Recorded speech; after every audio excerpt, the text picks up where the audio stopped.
Hei, aku sedang menunggumu. Oke, katakanlah kamu sedang sendirian di rumah dan mendengar ketukan keras di pintu depan. Kamu memutuskan gak langsung membukanya. Beberapa saat kemudian, ketika membuka pintu, kamu melihat sesuatu yang aneh. Ada yang memasang karet gelang di gagang pintu rumahmu. Kalau hal ini terjadi padamu, segeralah hubungi polisi. Kemungkinan ada orang yang sedang berencana merampok rumahmu.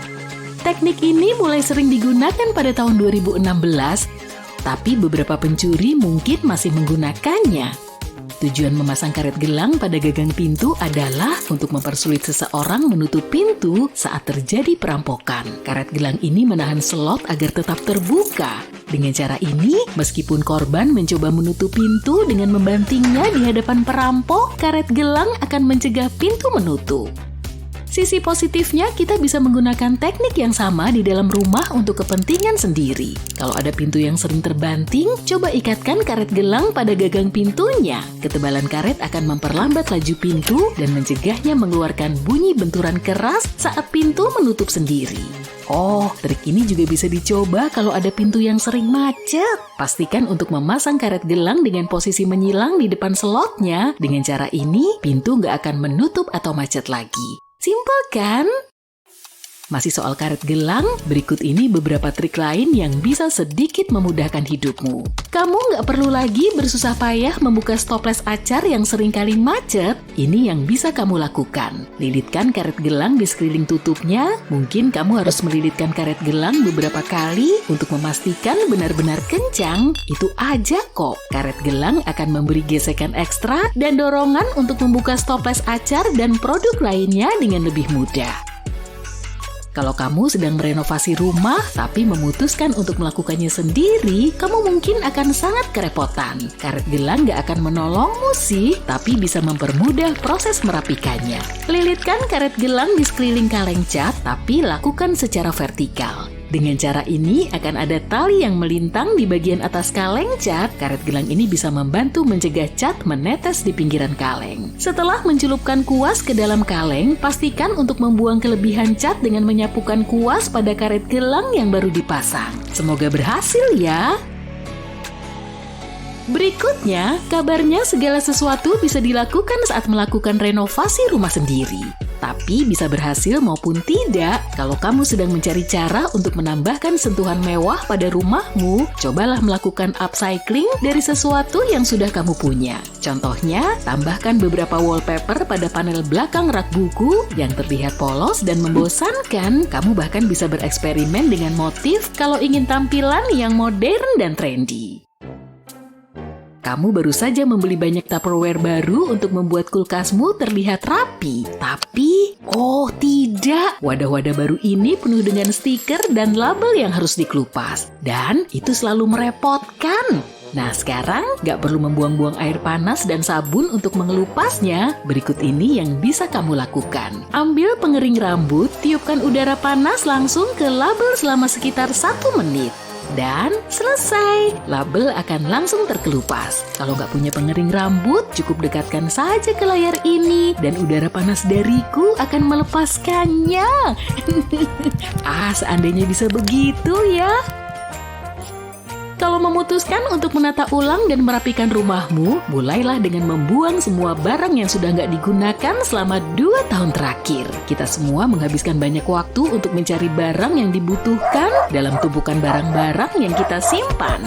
Seringkali kita menyimpan barang-barang yang sudah lama nggak digunakan, tapi karena nggak ada tanggal kedaluarsa, kita nggak tahu kapan harus membuangnya. Maksudku, apakah kamu benar-benar membutuhkan set DVD yang berisi lebih dari 100 kotak itu? Nah, untuk membantu merapikan barang-barangmu, tanyakan pada diri sendiri pertanyaan Marie Kondo yang terkenal itu. Apakah barang ini membuatku senang? Jika jawabannya tidak, ya udah buang aja. Dirimu di masa depan akan sangat berterima kasih karena sudah mengurangi barang-barang yang gak berguna. Sedikit perubahan sederhana bisa membuat rumah terlihat lebih mewah. Kebanyakan orang cenderung menggunakan sabun cair serta perlengkapan pembersih dalam kemasan aslinya. Jadi saat masuk ke kamar mandi atau dapur seseorang, ruangan tersebut biasanya penuh dengan kemasan bermerek yang jarang sekali serasi dengan dekorasi ruangan. Kalau ingin melakukan sedikit perubahan, kamu bisa membeli botol plastik atau bahkan botol kaca dan mengganti semua kemasan bermerek di rumahmu. Untuk tampilan yang lebih mewah, kamu bisa memilih botol berwarna kuning sebagai wadah perlengkapan dapur dan kamar mandi. Botol-botol ini akan memberi tampilan yang lebih bersih dan indah pada ruanganmu. Tahukah kamu kalau warna dinding bisa memengaruhi suasana hatimu? Ada cabang ilmu psikologi yang mempelajari pengaruh warna terhadap suasana hati dan perilaku manusia. Menurut studi-studi ini, kalau kamu sering merasa cemas, pertimbangkanlah untuk mengecat dinding kamar dengan warna putih. Kamar tidur serba putih mengurangi gangguan dan menciptakan lingkungan yang tenang yang bisa membantumu rileks dan beristirahat. Di sisi lain, jika dinding kamar dicat dengan warna merah atau oranye, ini bisa membantumu lebih bersemangat. Mungkin itu adalah warna yang pas untuk ruang kantor. Pernah dengar soal Feng Shui? Bukan, ini bukan cuma seni memindahkan sofa bolak-balik. Ini adalah praktik kuno yang bisa membantu kita dalam menata rumah.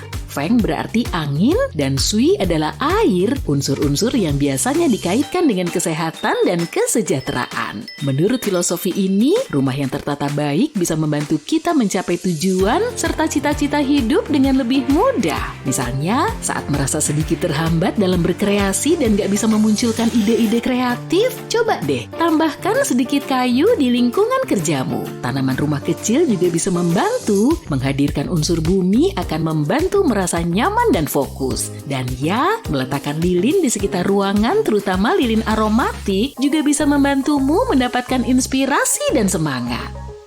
Lain kali saat kamu pergi ke supermarket, pastikan untuk membeli stopless mason ya. Ini bisa digunakan untuk tempat penyimpanan dan juga sebagai wadah untuk diffuser aroma buatan sendiri. Diffuser sangat populer saat ini karena beberapa alasan. Selain memiliki efek terapeutik, diffuser juga bisa menghidupkan sudut ruangan dan membuatnya lebih mewah. Inilah yang perlu kamu lakukan, ambil botol kaca dan tuangkan beberapa tetes minyak esensial ke dalamnya. Gunakan lavender atau rosemary misalnya dan tambahkan air untuk mengencerkan minyak. Terakhir, kamu butuh beberapa sumpit untuk dicelupkan ke dalam campuran yang baru saja kamu buat. Nah, itu aja. Ingatlah untuk terus membolak-balikan ujung sumpit sesekali karena bagian yang lembablah yang paling banyak melepaskan minyak. Oh, kamu juga bisa membeli diffuser elektronik kalau nggak pengen repot. Tapi biasanya harganya sedikit lebih mahal. Kalau ingin menikmati pagi dengan membuat karya seni, cobalah untuk membuat produk pembersihmu sendiri. Untuk percobaan ini, kamu butuh 1/4 cangkir cuka putih, 1/4 cangkir bikarbonat soda, sedikit sabun cair, dan 2 cangkir air. Kocok sampai rata, dan selesai. Kamu bisa menyimpannya di botol semprot untuk digunakan kapanpun kamu butuhkan. Cairan pembersih ini bisa juga digunakan untuk menghilangkan noda membandel pada pakaian atau karpet. Mudah dan praktis, serta siap digunakan.